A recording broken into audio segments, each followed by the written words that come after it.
Well, hello, everybody. I believe it is 4:30 in the afternoon in Bahrain at this point, so I think I'm going to start, and we will see if other people may dial in as we get going. So I want to welcome you all to the webinar.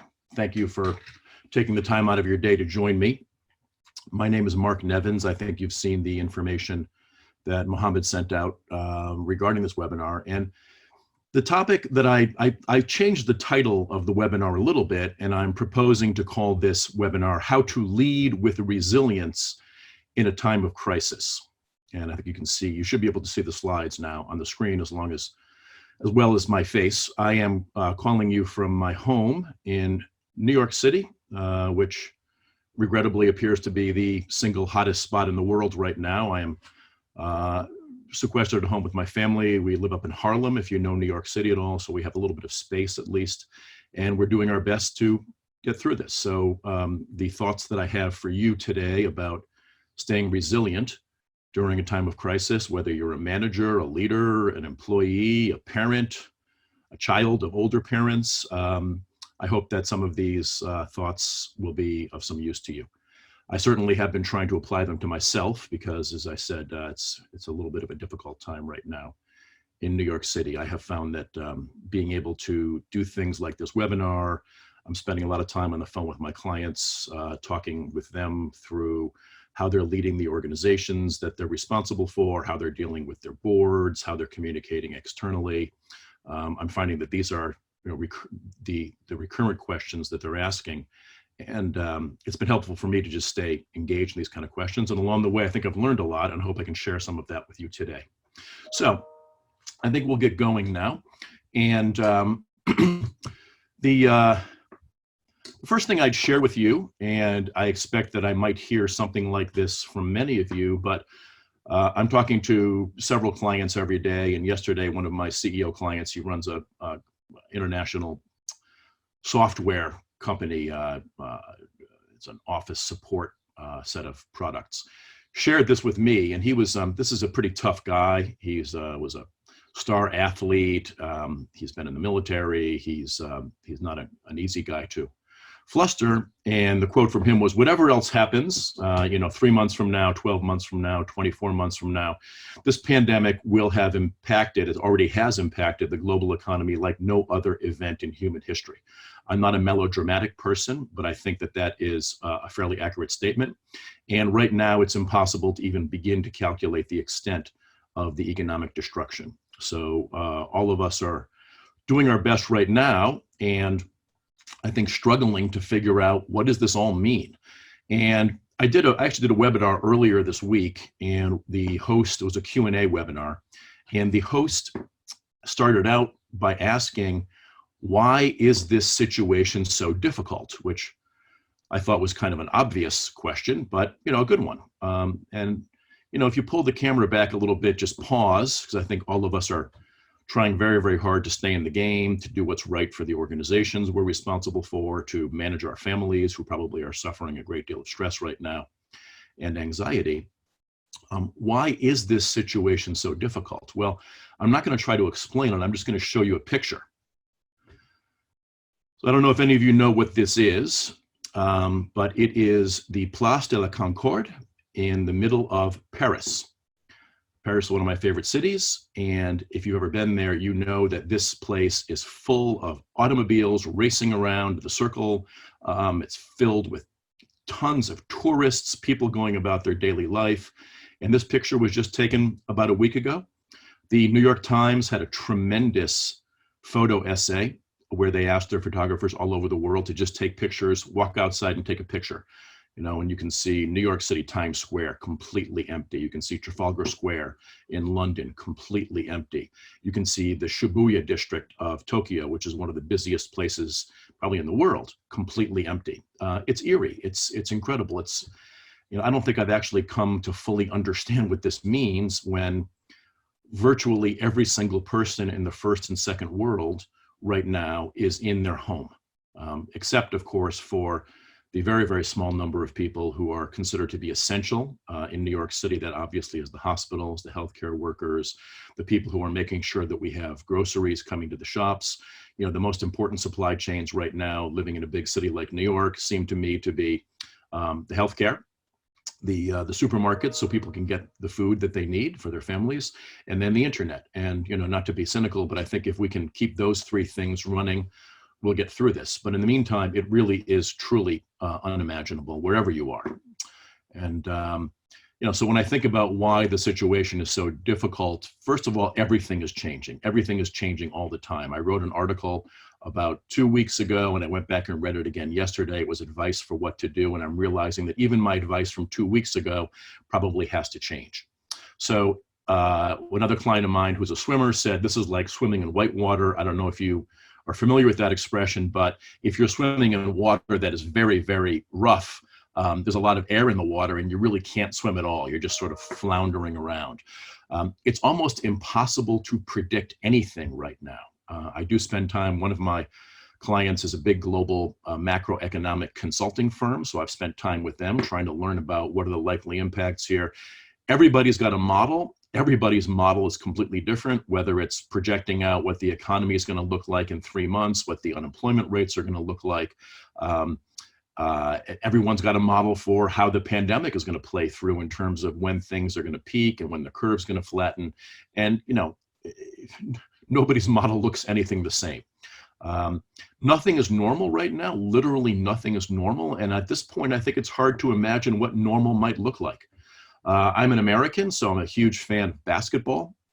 And we had to cancel the entire college basketball tournament, which we call March Madness. That is probably it's like our World Cup every year.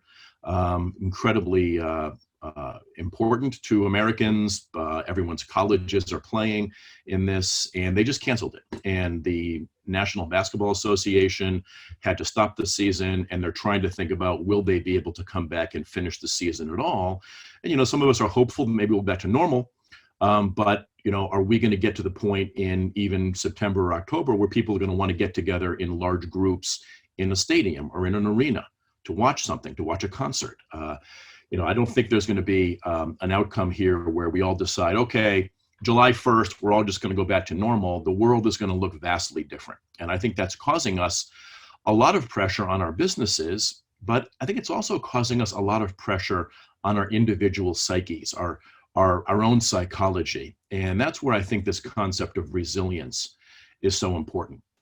I don't want to pile on here, but just to give you a little bit more data on what I'm seeing from my perspective in the US, we have this thing called the Chamber of Commerce here, which is very important for tracking and supporting small businesses. And when you think about small business, this is everything. This is your local restaurants, which again, in a big city are pretty important to people, small businesses that provide different services, whether it's house cleaning, you know, clean laundry services, your local dentist, your local car repair shop. You know, America, the lifeblood of most countries, I think, but certainly America, the lifeblood is small business. And the expectation is that by mid-April, so next week, as many as 60% of American small businesses will be closed, quote unquote, temporarily.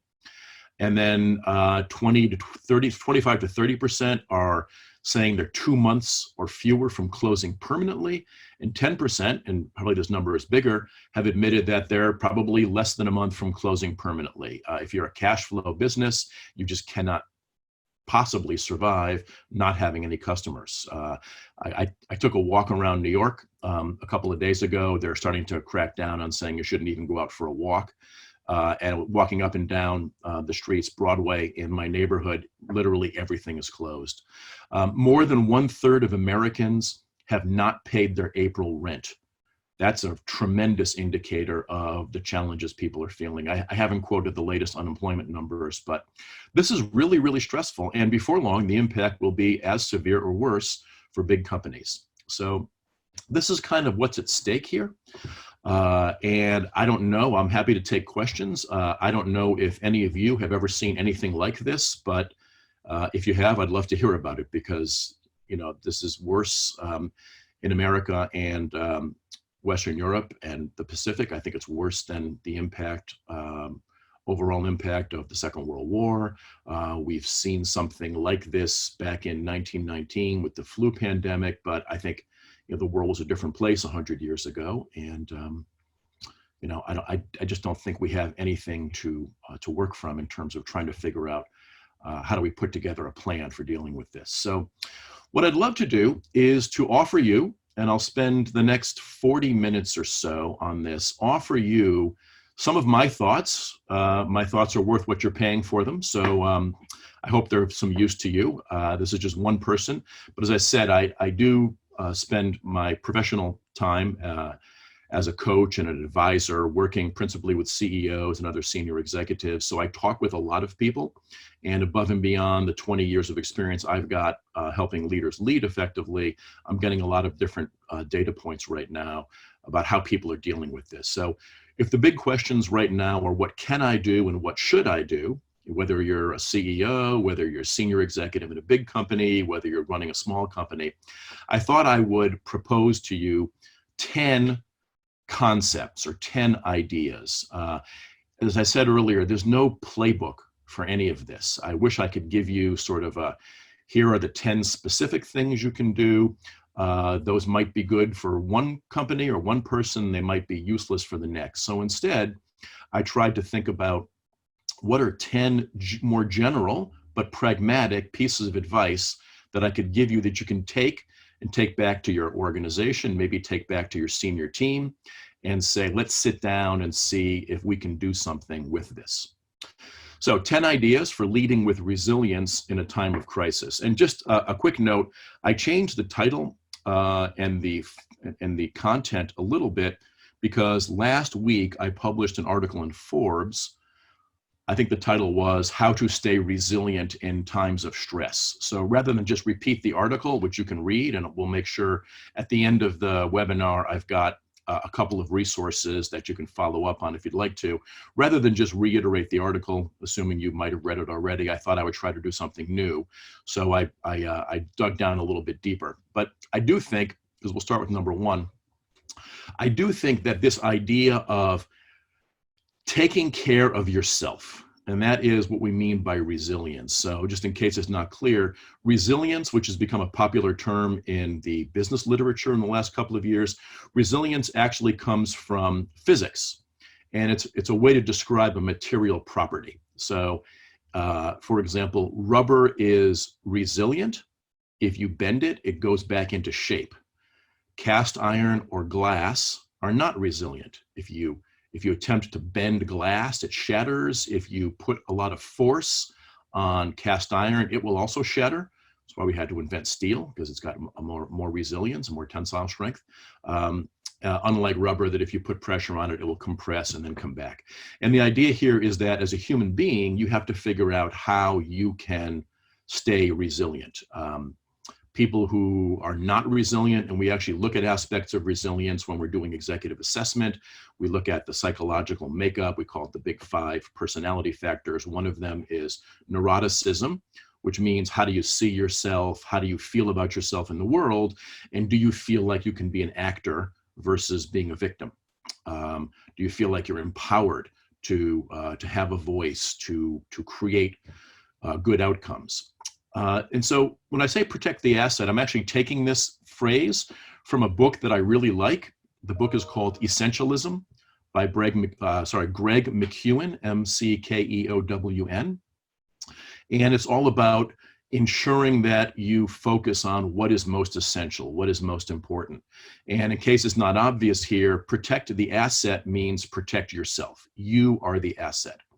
Now, in this case, I am not going to necessarily start to offer you specific advice. The reality is that some people find that to refresh themselves, to keep themselves engaged, to not let the stress totally fracture them, they like to go for a run, they like to exercise. Some people like to meditate. Some people like to read books. There's any number of things that you can do. Unfortunately, some of those things are no longer available to us. So one of the things I really enjoy doing is going out with very close friends and having a nice dinner in a restaurant where we can be in a place we can just forget about the world outside and talk and learn and share. That's something we can't do right now. But insofar as you can, make sure that you're taking care of yourself. Some of us remember the days when we used to fly on airplanes. It seems like a long time ago now, but you'll remember what they always tell you as they're going through the pre-flight check, which is put on your own oxygen mask before attempting to help others. And that's a really good concept to have here. If you can't take care of yourself, if you don't take care of yourself, you really can't take care of anybody else. So make an effort, whatever works for you, make an effort to get enough sleep, first of all. Don't abuse substances, try to eat well, try to find ways to take some breaks. And I'll talk a little bit more about that in a minute. So the first one is start with yourself, protect the asset. I'm not a particularly touchy-feely person. I will admit to you, I've tried to meditate. It doesn't work for me. When I meditate, all I do is start thinking about things I want to write down and create to-do lists. So that's kind of the exact opposite of meditation. But I do find that huddling up somewhere quietly in a corner and reading a good novel, reading some philosophy or some sociology that will be indirectly helpful to me in my work is a great way for me to recharge my batteries and feel like I can get back in the game. Okay, so I'm going to keep going. I've got 10. I'll try to make these, they're all different. I'll try to make them a little bit interesting.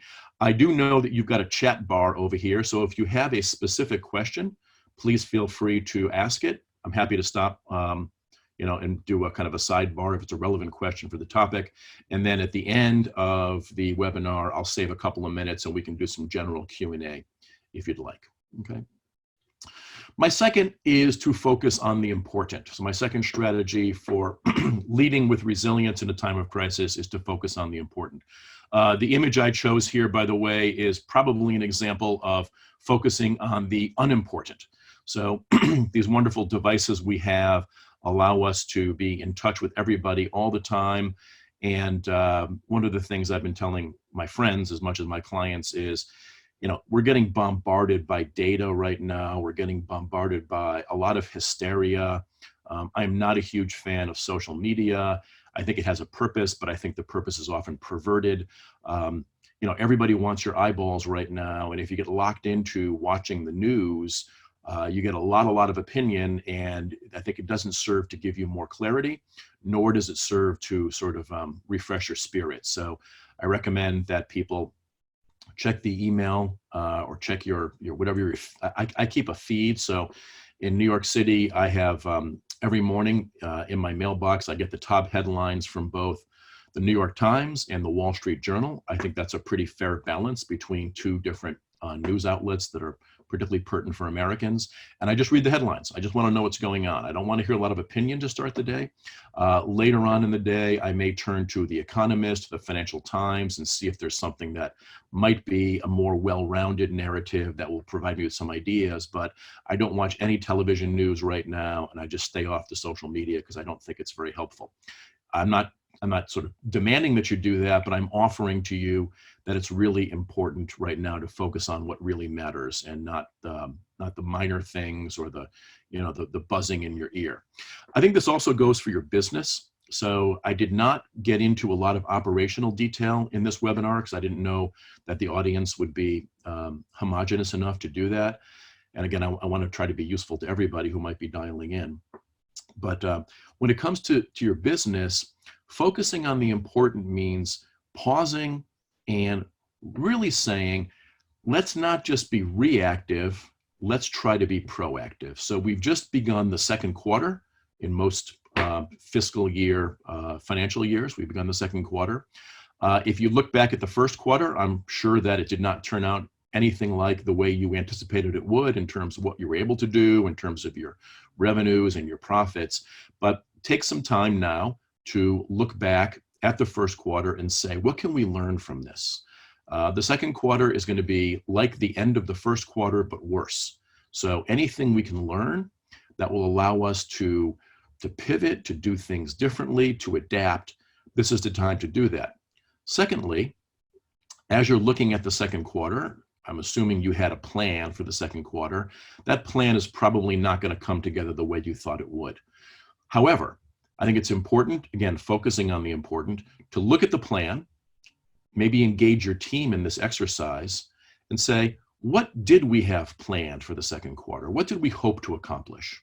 Now, some of those things we will still try to accomplish. We may have to do it in a different way, given that we're all stuck in our houses and all of our customers are in their houses. But we're still going to pick a couple of things that were on the plan, and we're going to do those. There's a couple of things on the plan that we are not going to do right now.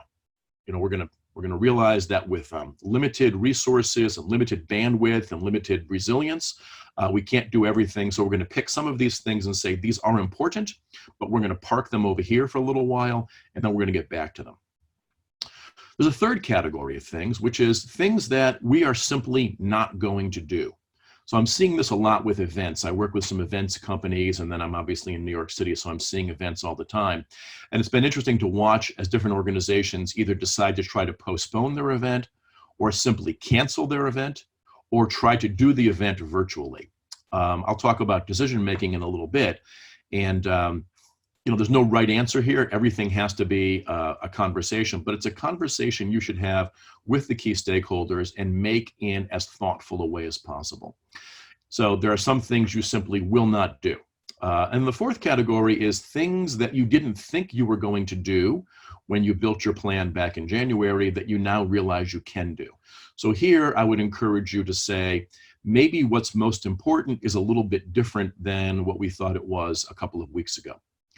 And in this case, I would urge you to, again, bring your team together, look at the current realities, and say, are there things we really should be prioritizing right now that we weren't even thinking about 3 or 4 weeks ago? And the final thing I'll tell you in this category is, in case you need to be reminded, and I think we all do, that ultimately what's most important is your family.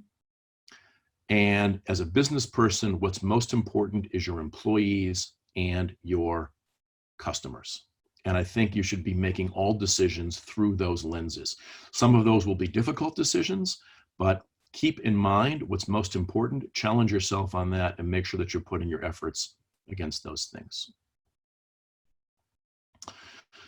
My third suggestion is to create boundaries. Over the last 10 or 15 years, I think we've seen some erosion of the traditional boundary of work versus home. We talk about working from home, which was happening for a lot of people, and now it's happening for everybody. But we've always tried to create boundaries, and whether in some cases the boundary might just be the commute that you make from your office back to your house is a way to kind of mark out that I am moving from being principally a business person to principally a spouse, a parent, a member of a family.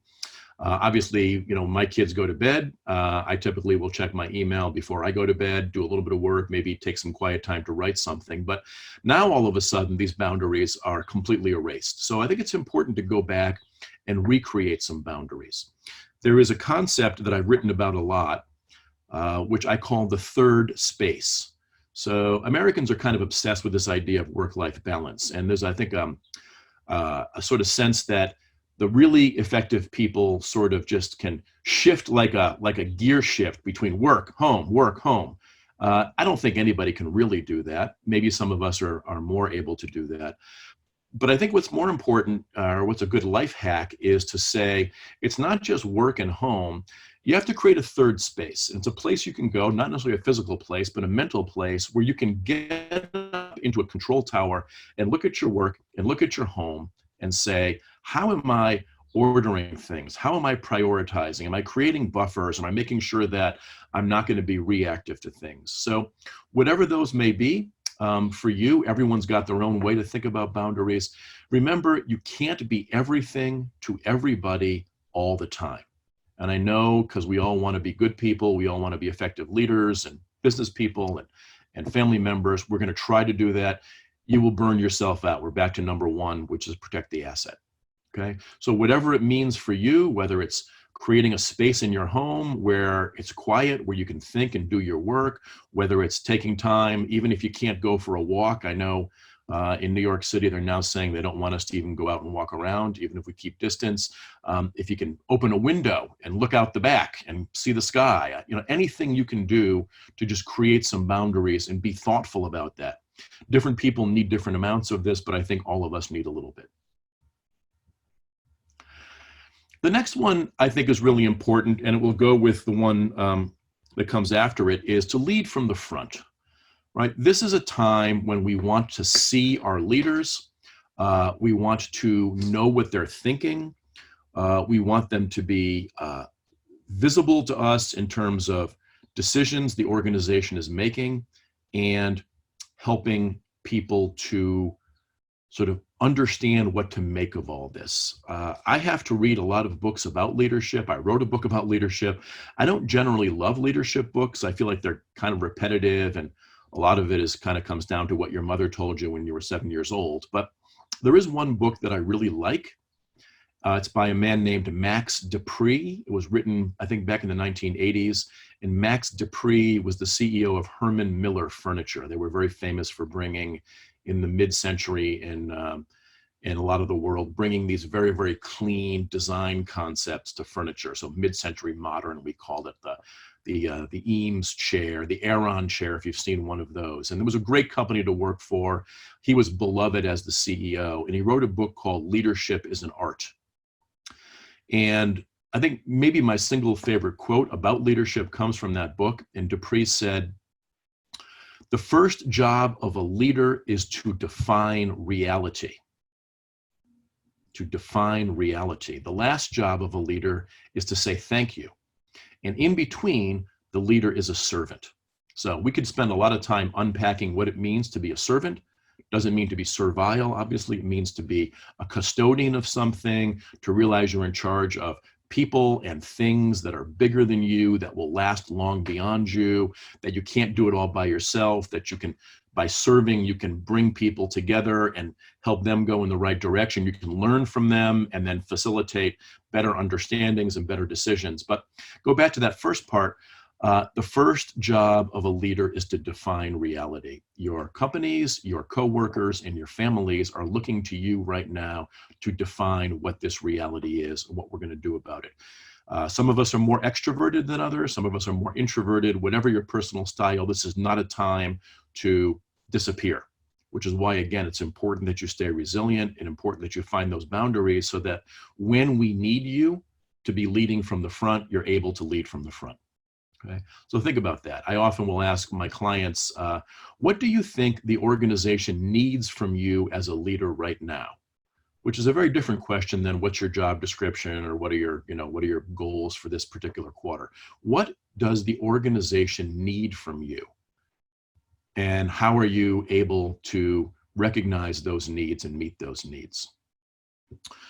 My next one is communicate, communicate, communicate. This is one of my favorite topics, and I'll say a couple of things about this. First of all, I've been working with senior executives for about 20 years, which means that I've seen literally thousands of performance reviews, 360-degree feedback, executive assessments. I have never, in those 20 years, having seen thousands of these kinds of documents, I have never seen or heard of an executive faulted for over communicating.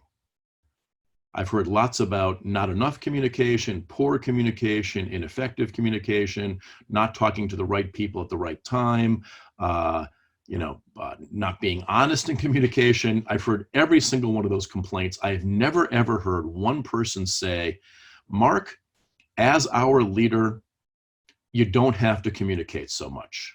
We understand the strategy. We understand the purpose of what we're trying to do here. We've got it. You don't have to keep talking about it." It's never happened. It is impossible to over-communicate around vision, mission, purpose, strategy, and what is expected of our people right now, as well as, I think, in these times, how we should make sense of what's going on right now. Okay, so communicate, communicate, communicate. Furthermore, make sure that your direct reports, if you're leading a team, are also communicating down into the organization. This is a time when we need evangelists. We need people to take the story you're telling or the story your boss is telling and communicate that consistently. Communicate it in your own style, but stick to the principal messages and the truths and make sure people understand. In times of change, and this is obviously a time of unimaginable change, the first thing people are asking is, what does this mean for me? And if you can understand that and communicate in a way that people can say, okay, I have a sense of what this means, and I can take a deep breath and feel like I am not a victim here. I am an actor because I know what we're trying to do and what I can do to help us be successful in doing that. Okay, so get out in front and communicate. Very much related to that is make the call. As a leader, for better or for worse, a big part of your job comes down to the buck stops here. I have to make a decision. There's no playbook, as I said earlier. I wish I could give you sort of a list of these are the right things to do, these are the wrong things to do. I will tell you, going back from leading from the front, that doing nothing at all is often the worst thing you can do. Even if you don't fundamentally change the response to this new world, just doing nothing is probably not right. If you're going to more or less stay on the same path, obviously, if you're leading a hospital, you're not going to be doing anything radically different. You're just going to be dealing with issues of scale and quantity, not quality, not qualitative differences. You're going to figure out how do you manage to treat this great number of new patients well. Obviously, in northern Italy, we're seeing, and hopefully we will not see this elsewhere, but we're seeing situations where there just is not enough capacity to help people. But assuming you're not leading an organization like local transit or the grocery shop or the hospital, you're probably going to have to do some things a little bit differently. So we need you to make the call.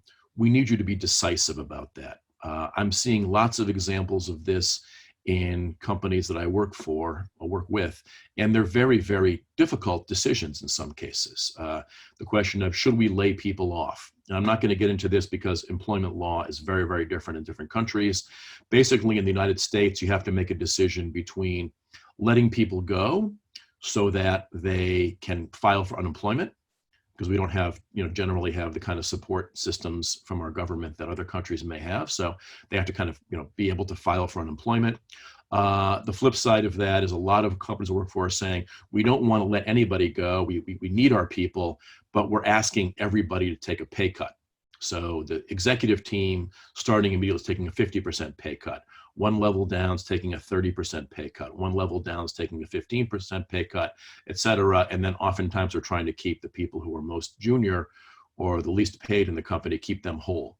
So again, there's going to be a lot of tough questions. I don't have answers for you, but it is really, really important right now for you as a leader to be decisive, to not be seen as dithering, to have a plan, and then to be confident about how you're making the plan and making the decisions as you go along.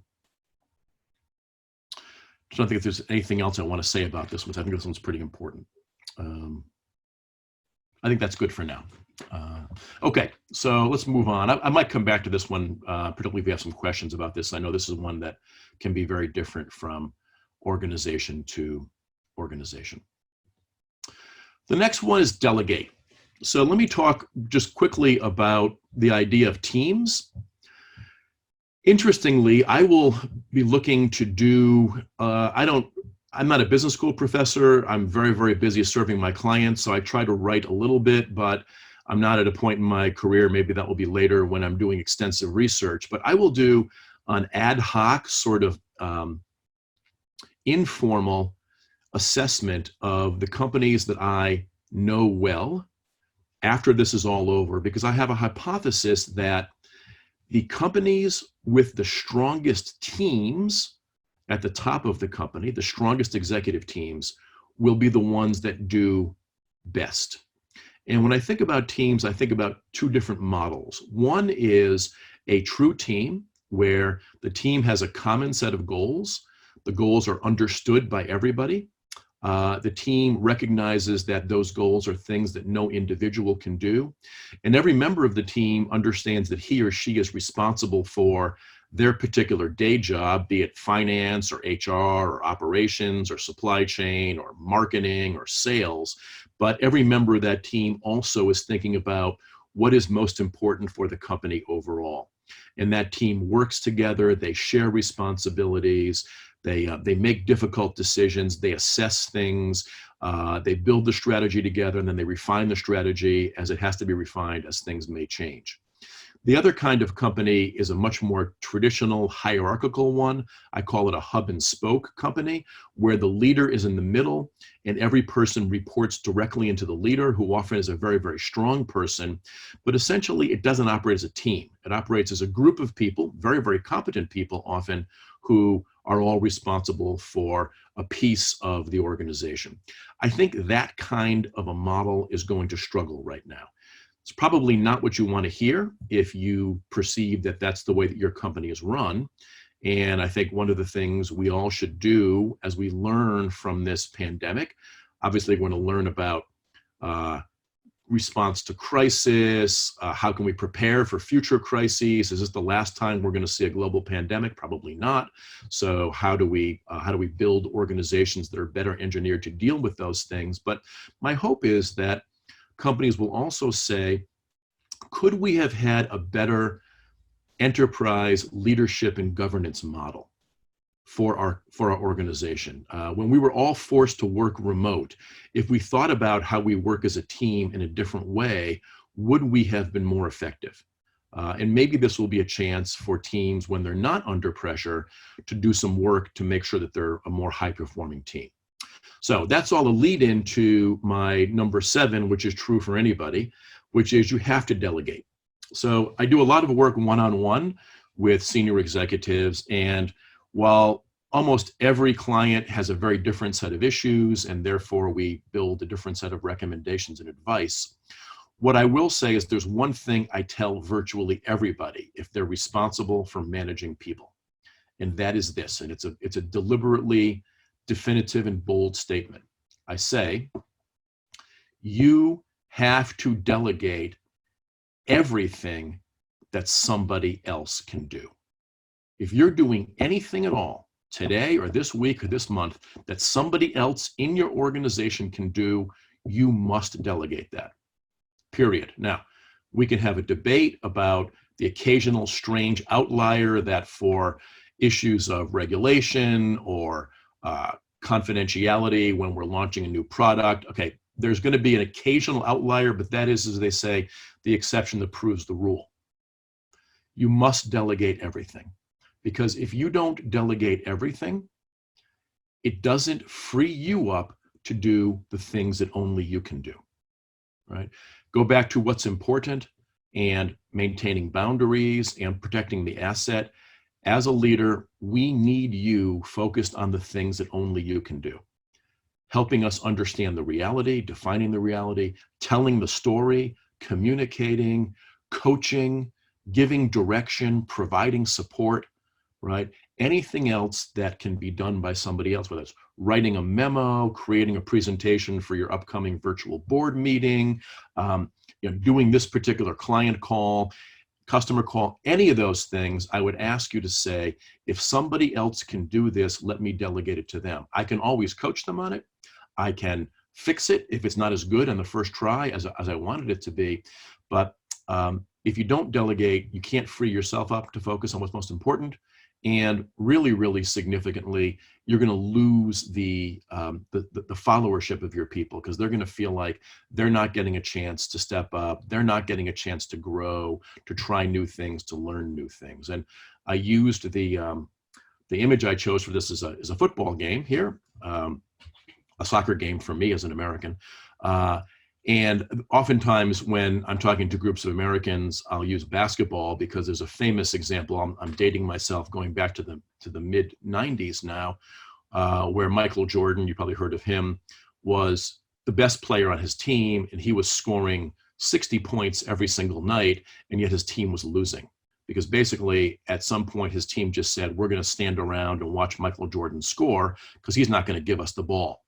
Right? In this case here, whoever is the striker cannot score the goal alone, right? That this is the idea of a team. We have to work together.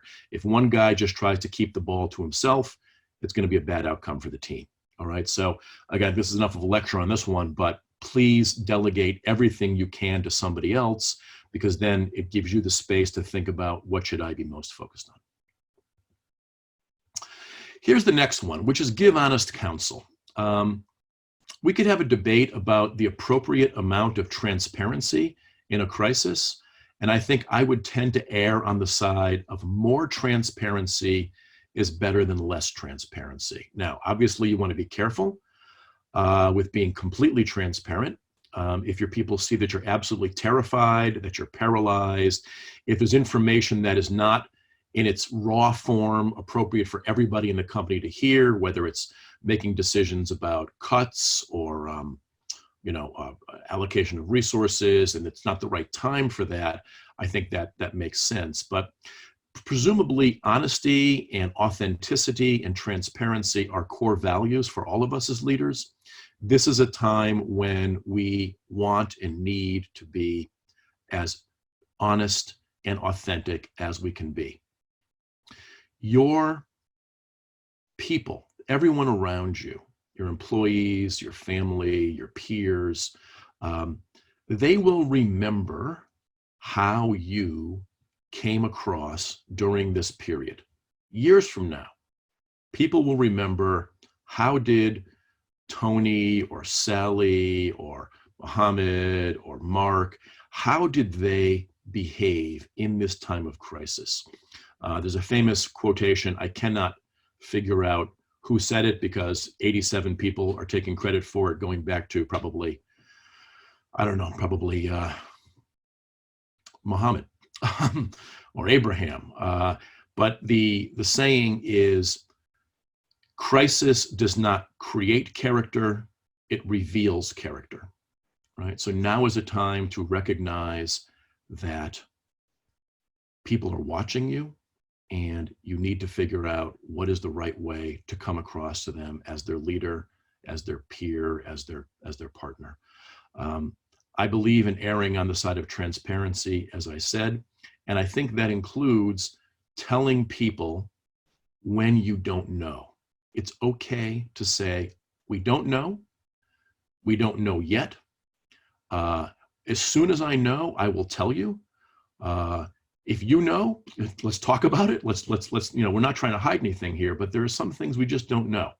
The flip side of that is I do believe that it's important to be clear with people what you do know. I think it's okay to show a little bit of anxiety. You're a human being. I think showing some vulnerability is not only okay, I think it's important as a way to generate a sense of empathy that you know what your people are going through. You're not bulletproof, you're not invincible, and you can do some of that. But be thoughtful about what you're sharing, how you're sharing it, the way that you're communicating, and I think erring on the side of transparency is important. Again, this is a case where company by company, organization by organization, there will be specific topics, specific issues that I don't have a general answer for, but as I said, I do think this is a good time to check your authenticity and remember that people are not just following you because you have the title of boss, they're following you because of who you are.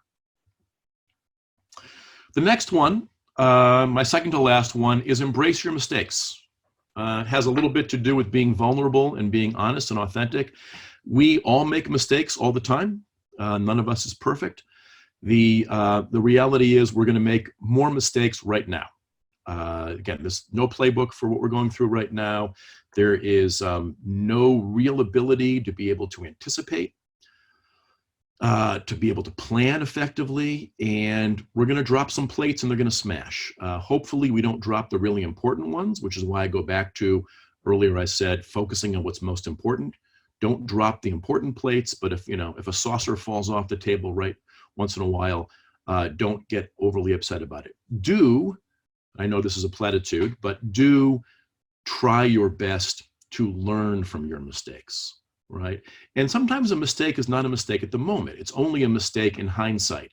We really thought this was the right thing to do. I do a lot of work with private equity, and they have to make investments. And back in 2008, I was working with some real estate private equity firms, and they made investments that looked really good at the time. And then After the bottom fell out in 2008, these mistakes almost broke them. In fact, it did break some of those companies. They never came back from it. I've worked with one or two who spent the year after saying, why did we make that investment? If knowing what we know now, would we still have made that investment? What can we learn from that? They didn't, I mean, they took it very seriously and they had a lot of explaining to do to their investors, but they didn't let it cripple themselves.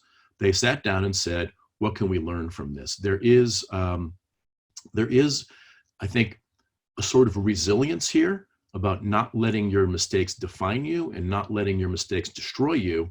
But on the flip side, saying, I will take this and I will learn from it. I've got a couple of minutes left, so I will share one story with you, which may have absolutely no meaning at all, but it's my favorite. It's how I learned to understand what this really means. So as I said, as an American, I actually was a basketball player. It was my great passion for my 20s and early 30s. My college roommate was an American football player, and I'm guessing maybe you don't know much about American football, but there is a defender who's the last line of defense between you and the end zone. So it's like the goal in soccer. And this defensive player is called a cornerback, and he has to try to stop the guy from catching the ball, the opposing team's player from catching the ball and scoring a touchdown. If you like to watch football, this is the most action on the field during a game because the quarterback is going to throw the ball to the receiver and the defender is going to try to stop the receiver from catching it or tackle him if he does. And every once in a while, there's a beautiful pass and the receiver catches the ball and goes right past the defender and scores a touchdown. And 80,000 people in the stadium and I don't know how many million people in the world have just watched this happen. And this guy is standing there and the camera always goes on to him and you got to wonder what's he thinking. So if you put yourself in his shoes, if he is going to be successful, he has to immediately do two things. He has to say, what can I learn from this? How did I let this guy get past me? Why wasn't I able to stop him? And immediately put that into play for the next play, which is going to happen very quickly. The flip side of that is he can't keep thinking about it.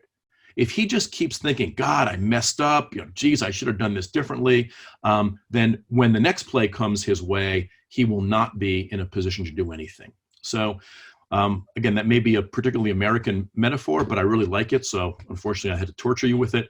But if that leaves you with anything, think about, you're going to make a mistake. You have to learn from it quickly, but then you have to put it behind you and move on, having learned from that to be more effective in whatever you're going to do next, right? And also, as my college roommate did, share it with other people, right? His explaining that to me really helped me crystallize this idea of how do you learn from your mistakes. It's great to share mistakes. Everybody wants to tell stories about how they were a hero. Those stories get kind of boring, frankly, to most of us. When people tell stories about how they made a mistake and learned from it, that can be very, very powerful. Finally, my last one in some ways takes us back to the beginning, which is keep the faith and go the distance. Recognize that this is a marathon, not a sprint. I myself have struggled with this. What I think has been hardest for me in the last couple of weeks is not knowing when we can just begin to get back to normal.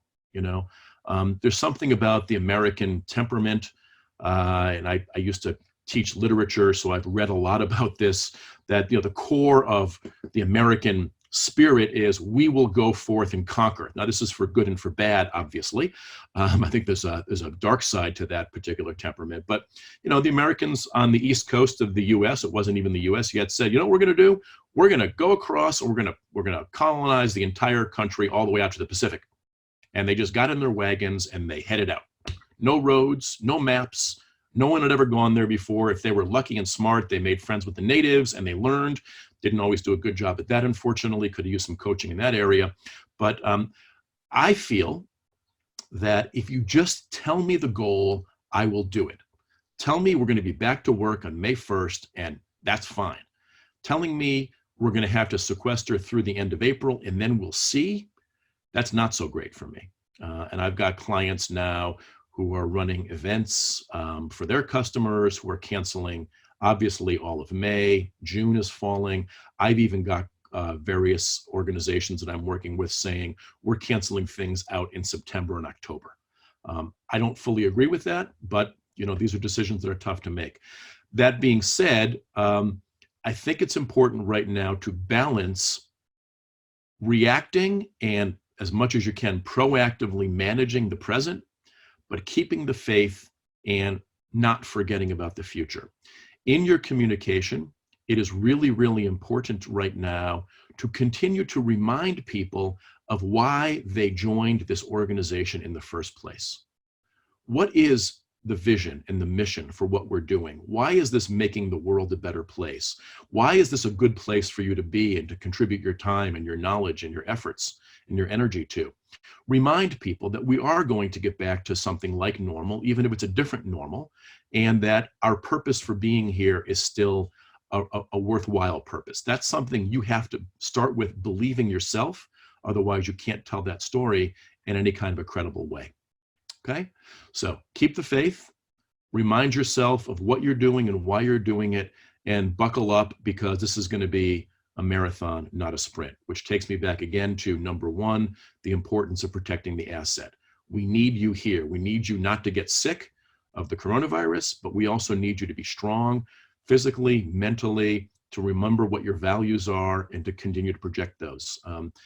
We can talk all day long about the skills that make a good business person, a good manager. I'm happy to, I talk about that hard, quote unquote, hard stuff all the time with my clients, building their strategies, operationally making changes, what's getting in the way of results, why isn't the balance sheet, working for us in the right way.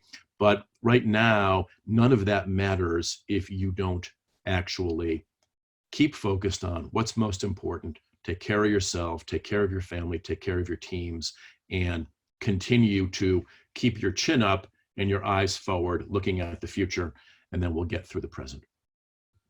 Okay, so I'll close with just a couple of things. These slides will be made available to you. If you want to learn more about my thoughts about this in a bit more detail, as I mentioned, I have a regular column in Forbes magazine, Forbes.com, and I wrote an article last week called Staying Resilient Under Stress.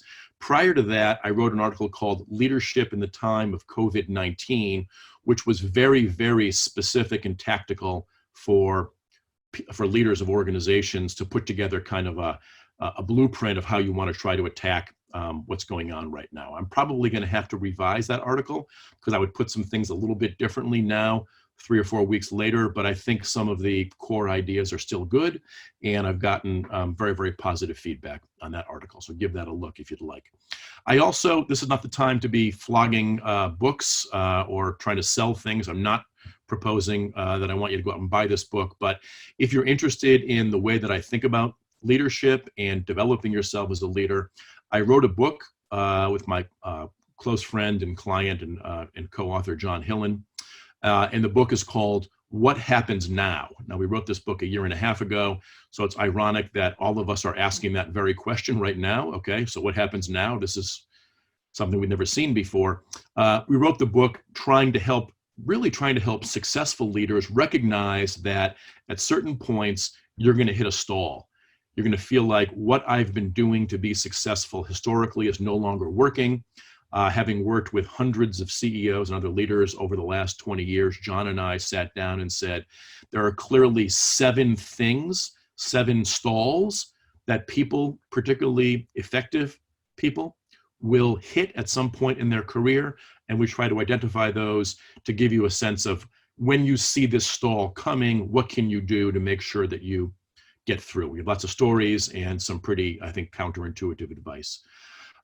That is pretty much what I've got for you today. I hope some of this was helpful. Again, I was trying to be thoughtful about what might be useful to anybody, no matter who you were dialing in today. I don't love just talking for 45 minutes because it's kind of unnatural in this day and age. But I'm here. I'm not going anywhere for the next 10 minutes or so. So yeah, I know you've got a chat bar if you want to ask a question. I'm happy to try to answer it. I know Mohammed and my friends at EMIC will follow up with some materials for you, including, let me just see.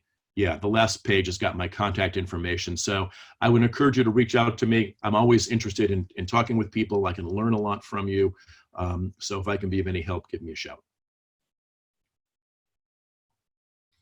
All right. So I'll sit here right now, sing a little song to myself, and see if anybody wants to ask a question. Let's see. Thank you, Mahmoud Sultan. Very kind. Saad Rati, very kind. I appreciate that. Razan, my dear friend, thank you for your kind words. No one's got a hard question for me? You guys are going to let me get off this easy?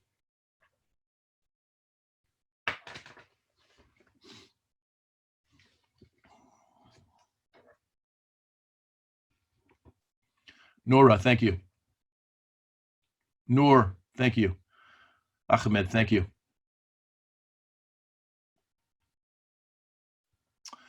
All right, everybody. I wish you a good weekend. I hope you all stay safe and healthy. Take care of yourself, please. Take care of your families. If you thought this was a useful seminar, please feel free to share the link with others, and have a nice weekend. And we will talk to you soon, okay? Take care from New York City. Thank you very much.